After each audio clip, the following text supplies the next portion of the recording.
Imagine this. You're a soldier with a machine gun, and you're fighting birds, but the birds win. Sounds ridiculous, right? Well, this actually happened. In 1932, Australia faced an unusual enemy, emus. These giant flightless birds were destroying crops, and desperate farmers begged for help. The government sent soldiers armed with machine guns to handle it. What happened next? Chaos. The emus were fast, scattered quickly, and seemed impossible to hit. Soldiers tried for weeks, firing thousands of bullets, but the birds just wouldn't quit. In the end, the government had to surrender, and the emus claimed victory. Imagine losing a war to birds.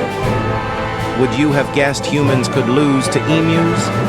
Drop a comment and follow for more bizarre history that's stranger than fiction.